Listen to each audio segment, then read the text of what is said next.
Hi everyone, my name is Angie Tuari. Welcome to this philosophy class where I will be reading a little snippet from The Perfection of Yoga. The Perfection of Yoga is a beautiful, really little book that takes out snippets from the Bhagavad Gita and helps us dissect it and look into it a little bit more.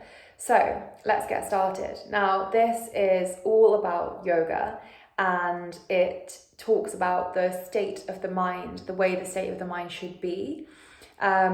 And it's quite a well-known quote, so you might be familiar with it, but I'll read the English version to you. So it says, "As a lamp in a windless place does not waver, so the transcendentalist, whose mind is controlled, remains always steady in his meditation on the transcendent self."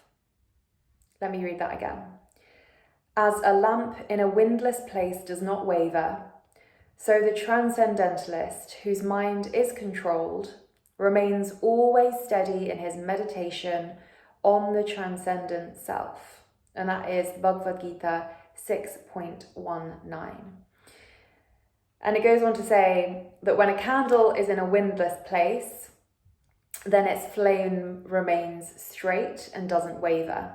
And so the mind here is being compared to that flame.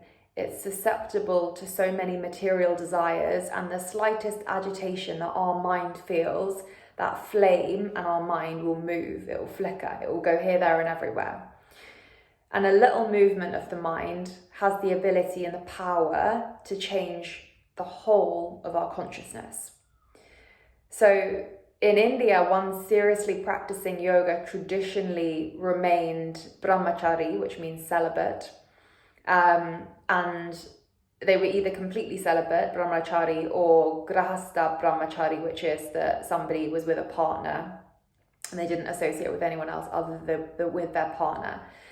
And the celibacy is really around keeping your mind from being agitated in a way that it's a distraction and it distracts you. And there's lots of other kind of material desires and things like that yogis would want to kind of stay so fixated in their minds and focused that they didn't welcome any sense gratification, anything outside of themselves. So I thought that was a really beautiful quote in the Bhagavad Gita that is likening our minds to a flame and to a lamp and to a candle, or whatever you visualize it as. And the next time your mind wanders off, whether you're meditating or you're just sat at your desk at work or you're with friends or you're cooking or whatever it is, the next time your mind wanders off, I want you to just come back and think about that analogy and see if you can just steady your flame and come back to being still and present and focused on whatever it is that you're doing at that given time. Staying present in the moment so that when you are cooking, you're there with the food or with whatever you're making. When you're with a loved one, you're in conversation, you are so engaged with what is being said and picking up on actually how they're feeling and how you're feeling, what's happening in that given situation, rather than perhaps thinking about what you're going to eat later or thinking about what you've got to do at work. So try to come back to that analogy. In our modern day life, we can use this ancient spiritual wisdom. I hope you do. I hope you liked that little snippet.